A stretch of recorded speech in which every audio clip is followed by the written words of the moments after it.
Денеска во јавната општинска установа библиотека Искра во Кочани свечано беше отворен 11-тиот сајм на книгата, на кој се изложени дела од познати автори и издавачки куќи. На овогодишниот сајм на книгата во библиотеката Искра 15 издавачки куќи со вкупно 4010 наслови ќе бидат достапни за кочанчани од денеска па се до сабота 12 ноември.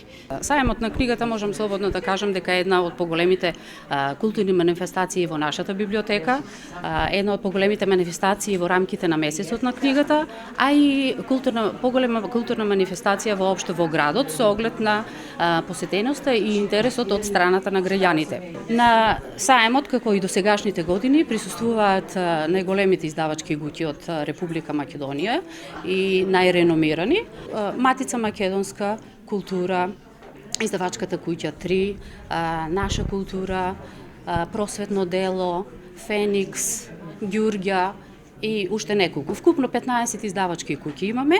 Книгите се продаваат по символични цени, на штандовите имаше секаков вид на литература за повеќе генерации.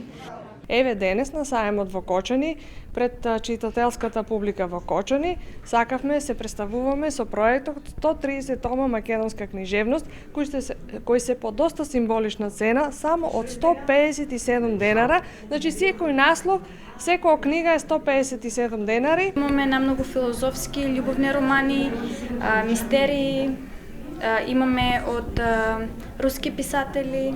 Младите обично мистерии или љубовни романи, а сега повозрастните од руските класици.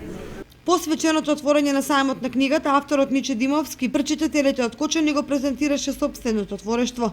Тоа се 6 дела до сега. Првото дело е Сублимат на повеќе науки, кој докажува како функционира сето тоа на многу едноставен начин и ги објаснува сите формули и афирмации за да добиете се што ќе посакате во животот.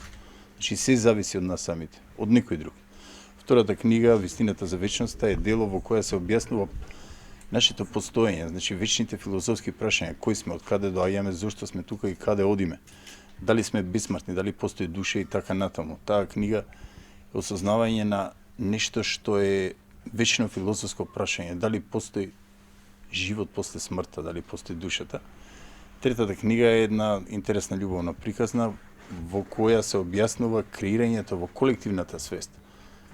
Таа е Бог е жив и всушност таму е напишано сето она што треба да се случи на глобално и локално ниво до 2022 година, бидејќи се е креирање. Доколку вие искреирате нешто и успеете да го протнете во матриксот во иднината, тоа точно така се случува. Таа е издадена 2013, веќе досега околу 70% од тие 33 нешта кои се напишани се реализирани, но не по основ на предвидување.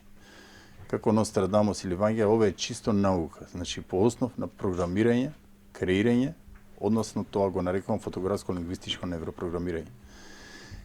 Имаме еден стрип за Александар Македонски, каде што се е автентично роними, хироними, топоними личности од неговото раѓање до битката на Херонеја.